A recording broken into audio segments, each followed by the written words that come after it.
হাসিনা পলাইছে, তার কর্মীরাও পলাইছে, এমনকি কাউয়াও পলাইছে। এডিটর সাহেব, কাউয়ার সাউন্ড নেন অনেকদিন পরে। আর জোরে জোরে, আরো জোরে, আরো জোরে, আরো জোরে।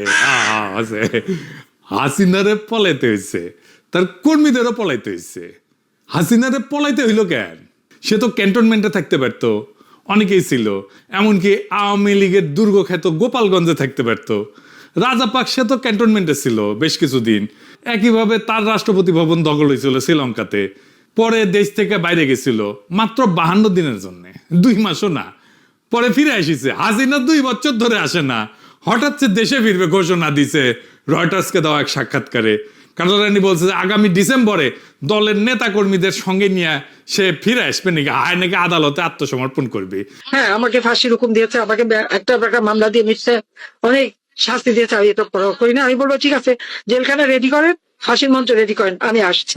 তারপর ওর লেসপেন্সার গুলো এক একজন করছে, হ আমাদেরও কইছে নেত্রী, আমরা একসাথে যাব, প্লেন ভাড়া করে নিয়ে আসবে নাকি, চার্টার করে। আমরা এখান থেকে লন্ডন থেকেই, মানে ইংল্যান্ড থেকেই 10টি চার্টার প্লেন আমরা নিয়ে যেতে চাই। এটা আমাদের নিজস্ব, এটার মানে হলো সবাই কন্ট্রিবিউট করবে। আমাদের যারা নেতাকর্মী প্রত্যেকে তাদের টিকেটের টাকা দিবে, এবং আমরা 10টি, তার মানে 220 সিটা, মানে 220 জন একটা প্লেনে যেতে পারবে। আমরা অলরেডি আমাদের এজেন্টদের সাথে কথা বলছি, তারা এটা ওয়ার্কআউট করছে, আমাদেরকে জানাবে, এবং এই প্রস্তুতি সম্পন্ন আমরা ইতিমধ্যেই করে ফেলবো। প্রত্যেক জায়গায় আমাদের নেতৃবৃন্দ দায়িত্ব নিচ্ছেন।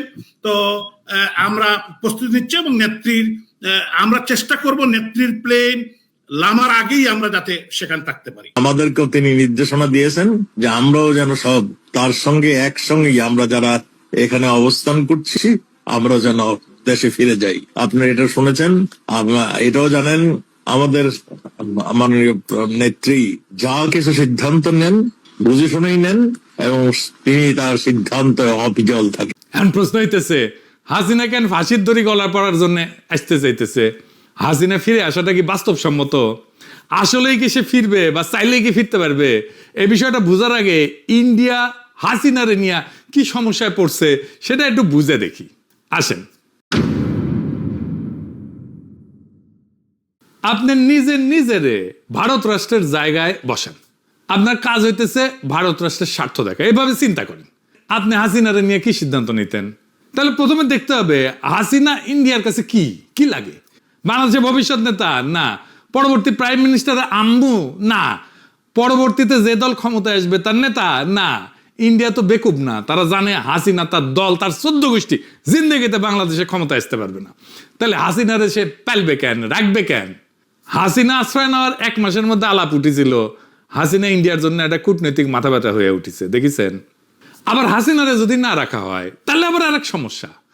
ওইখানেই লিখেছে, ইংরেজি যেহেতু লিখেছে তাহলে ঠিকই লিখেছে, তাই না? এটা বাংলা করলে এরকম হয় যে হাসিনারে যদি না রাখে তাইলে দিল্লি ঘনিষ্ঠ আঞ্চলিক নেতাদের কাছে বার্তা যাবে যে ভারত শেষ পর্যন্ত আপনাকে রক্ষা করবে না। তাহলে ভিন্ন দেশে ইন্ডিয়ার লেসপেন্সার সরকার বা রাজনীতিবিদ আছে, তারা তো আর ফ্রি সার্ভিস দেবে না ইন্ডিয়ারে। মানে ইন্ডিয়া হাসিনাকে রাখার একটাই যুক্তি যে তারে আশ্রয় না দিলে দিল্লি দাস যারা আছে তারা ইন্ডিয়ার উপরে ভরসা পাবে না। আবার উল্টা দিকে হাসিনারে রাখলে বাংলাদেশের সাথে তার সম্পর্ক নষ্ট হইতে থাকবে, বাংলাদেশে ইন্ডিয়া বিরোধী হাওয়া আরো বেশি উঠবে। ইন্ডিয়ার বাস্তব স্বার্থ আছে বাংলাদেশে, তার ব্যবসা আছে, ট্রানজিট আছে, ইন্ডিয়ানরা চাকরি করে বাংলাদেশে, বাংলাদেশিরা যায় ইন্ডিয়াতে, শপিং করে, টাকা খরচ করে, চিকিৎসা করে। হাসিনারে দরকার ছিল এইসবের জন্য, হাসিনা চলে গেলেও এইসব তো লাগবেই তার। এই স্বার্থগুলো তো রক্ষিত হবে না। ইন্ডিয়া পড়ছে উভয় সংকটে, মান কিসি পায়। হাসিনাকে রাখাও বিপদ, আবার আওয়ামী লীগকে পুনরায় সক্রিয় করাও সম্ভব না। ইন্ডিয়া মূলত এই 2টা সমস্যার সমাধানের চেষ্টা করতেছে, কিন্তু তার খাতে কার্যত ভালো কোনো অপশনও নাই।